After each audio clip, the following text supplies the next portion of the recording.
오늘 아침에 읽은 말씀은 예수님과 그를 따르는 양물이 예수님과 성도와의 생명적인 그런 관계를 말씀하고 있습니다. 오늘 주신 말씀에서 예수님께서 나는 양의 문이라고 말씀해 주셨습니다. 다윗이 인구조사를 한 후에 하나님께 범죄한 것을 회개를 하였습니다. 또 백성을 치는 천사를 보면서 이런 말을 하였습니다. 다윗이 백성을 치는 천사를 보고 곧 여호와께 아뢰어 이르되 나는 범죄하였고 악을 행하였거니와 이 양무리는 무엇을 행하였나이까? 청하건대 주의 손으로 나와 내 아버지 집을 치소서 하니라. 사랑하는 성도 여러분, 신약에서 양의 무리는 교회입니다. 양은 성도를 가리키는 것입니다. 예수 그리스도는 나는 양의 문이라고 하신 것은 주님께서 성도를 얼마나 귀하게 여긴지 모르는 것을 말씀해 주고 계신 줄로 믿습니다. 성도가 되는 길은 오직 한 길밖에 없습니다. 양의 문을 통과해야지만이 되는 것입니다. 물론 여러분들이 교회에 등록을 하고 세례를 받고 세례교인이 되고 또 성찬에 참여를 하고 교회에서 직분을 받는 것도 굉장히 중요합니다. 그런데 더 중요한 것이 있다는 것입니다. 그것은 먼저 우리들 마음속 안에 참된 믿음을 가지고 예수 그리스도를 내 구주로 영접하는 것인 줄로 믿습니다. 죄의 짐에서 벗어나기만 하면 누구든지 들어갈 수 있는 문이 양의 문입니다. 그렇게 생각할 때 이 양의 문은 회개한 사람만이 들어갈 수 있는 문인 줄로 믿습니다.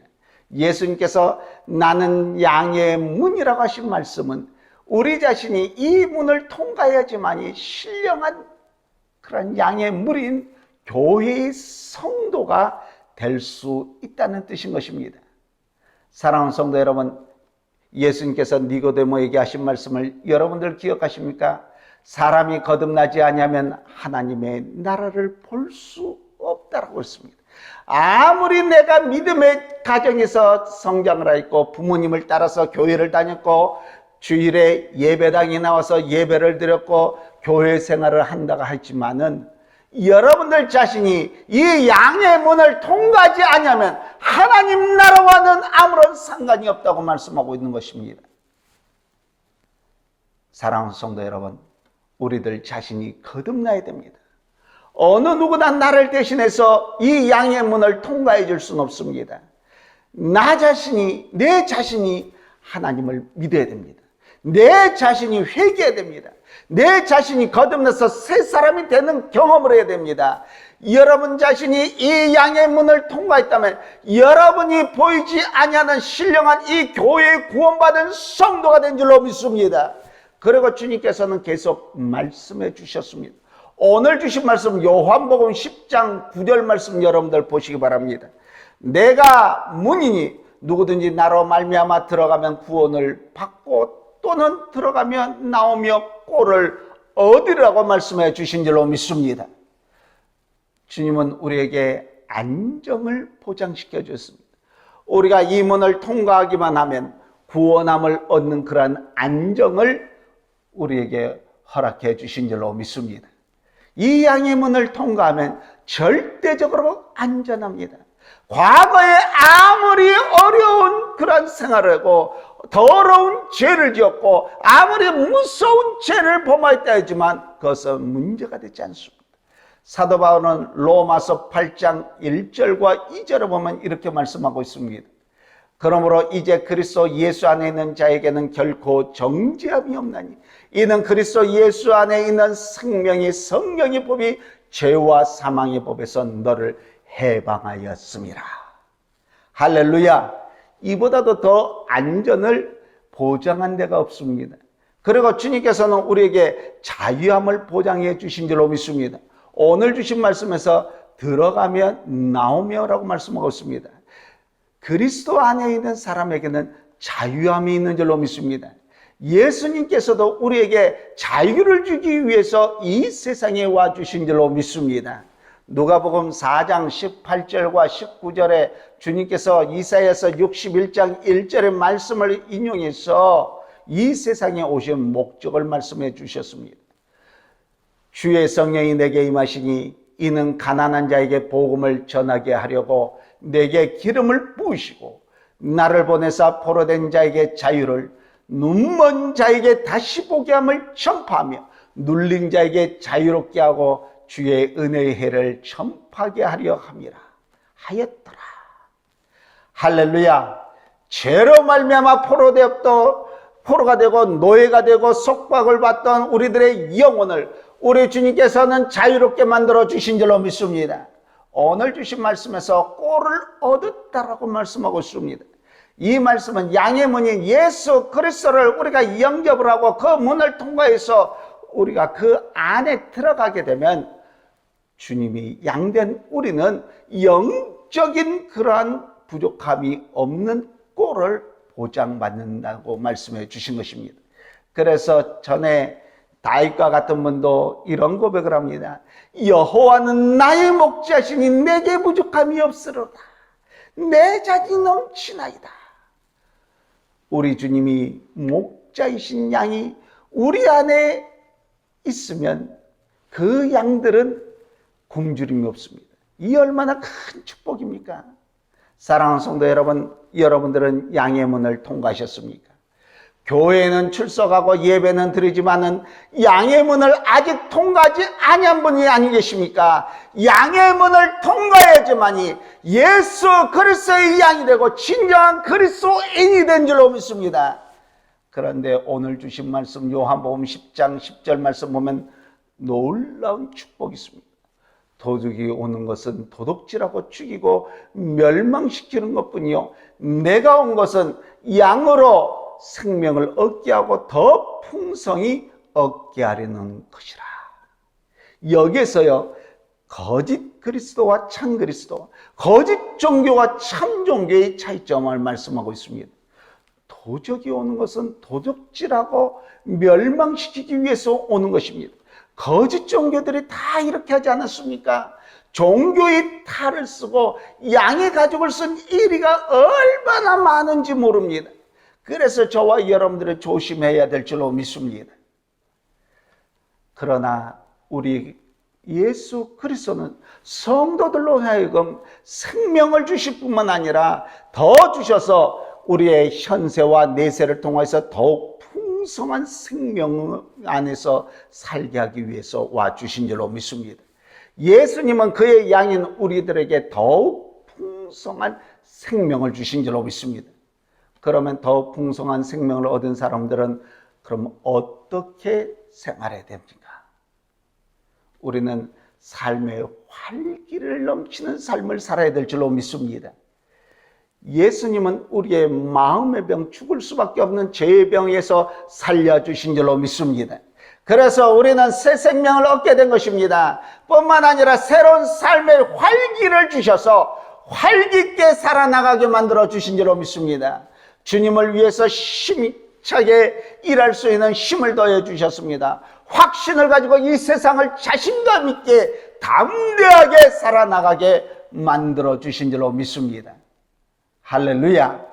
사랑하는 성도 여러분, 예수 그리스도로 말미암아 여러분들 구원함을 얻었습니까? 새 생명을 얻었습니까? 그것만 가지고는 우리는 부족합니다. 더 풍성한 자리로 나가야 됩니다.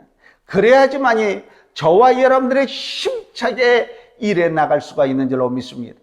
예수님을 믿기는 하면서도 아직도 일하는데 참여할 마음이 안 생기고 아직도 풍성한 생명을 누리지 못해서 여러분들 마음에 허전함이 있습니까?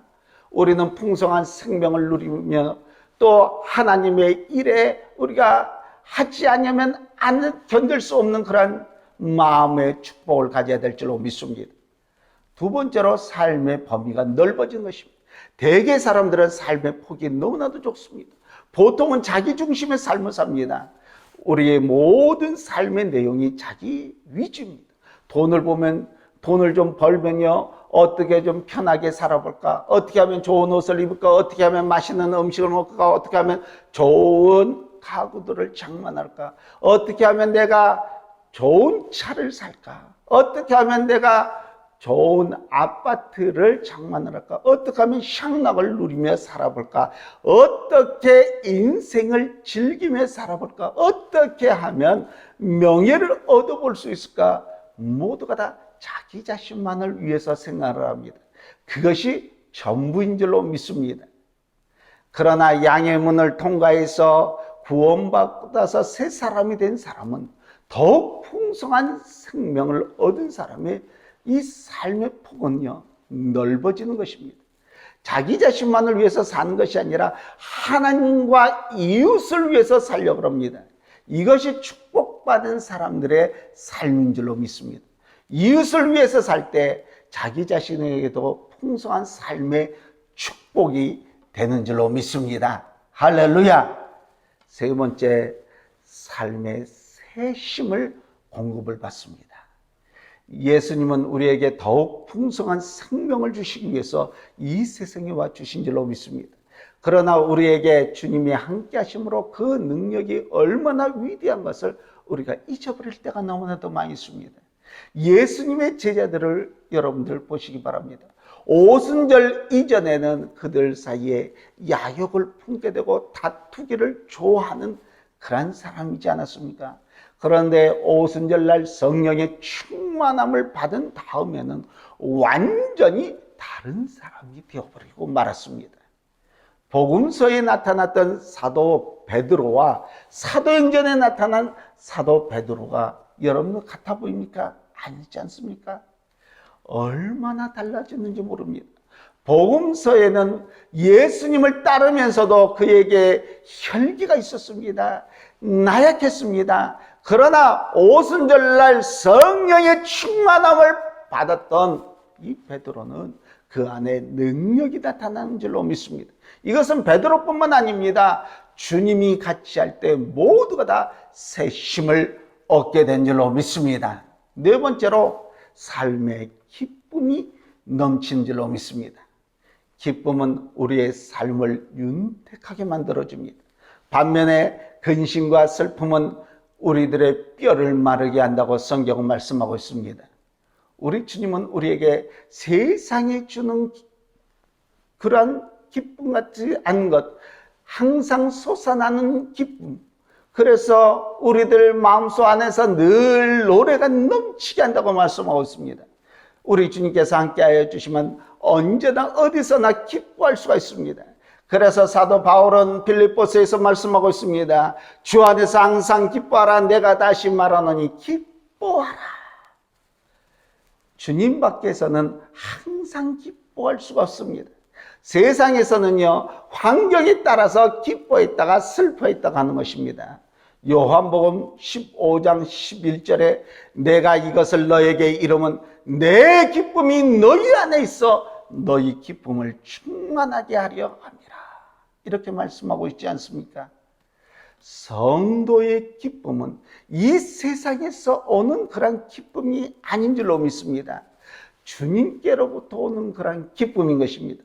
그러므로 이 기쁨은 영원한 기쁨입니다. 참된 기쁨인 줄로 믿습니다. 초대교회 성도들이 주님과 함께 있어서 늘 기뻤습니다. 그래서 많은 사람들이 그것을 보고 무엇이 저들로 하여금 저렇게 기쁘게 하였을까 이런 말을 했다고 합니다. 다섯 번째로 삶의 사랑이 풍성하게 된 줄로 믿습니다.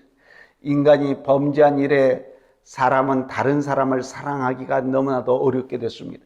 그래서 가인은 그의 동생 아벨을 미워하고 들판에 나가서 돌로 쳐 죽이지 않았습니까? 이것이 바로 인간들인 줄로 믿습니다. 그러나 그리스도를 우리들 마음속 안에 영접하게 될 때 하나님의 크신 사랑을 체험하게 됩니다. 또 서로 사랑할 수 있게 된 줄로 믿습니다. 사람의 노력으로 사람을 사랑한다는 것은 굉장히 힘듭니다. 오직 성령이 저와 여러분들 안에 임하게 될 때 가능한 줄로 믿습니다. 사도 요한이 성령 받기 전에는 우레와 같이 무서운 사람이었습니다. 하지만 오순절날 그가 성령 받은 다음에는 사랑의 사도가 된 줄로 믿습니다. 다른 사람을 사랑하지 않고는 견딜 수 없는 사랑의 사람이 되었습니다. 다른 사람을 사랑하는 사람은 행복한 사람들인 줄로 믿습니다. 주님께서 말씀하십니다. 다른 이를 사랑해서 주라. 그러면 너에게 줄 것이니 곧 후이되어 누르고 흔들어 넘치도록 하여 너에게 안겨주리라 말씀해 주신 줄로 믿습니다. 이 축복은 세상이 빼앗아갈 수 없는 축복인 줄로 믿습니다. 사랑하는 성도 여러분, 예수님은 양의 문이십니다. 이 문을 통과하면 구원함을 얻게 되고 죄에서 자유함을 받고 풍성한 생명을 얻어서 삶의 축복을 받는 줄로 믿습니다. 오늘 우리의 한 사람 한 사람에게 풍성한 생명의 축복이 임하시기를 양의 문이 되신 우리 주 예수 그리스도의 이름으로 간절히 축원합니다.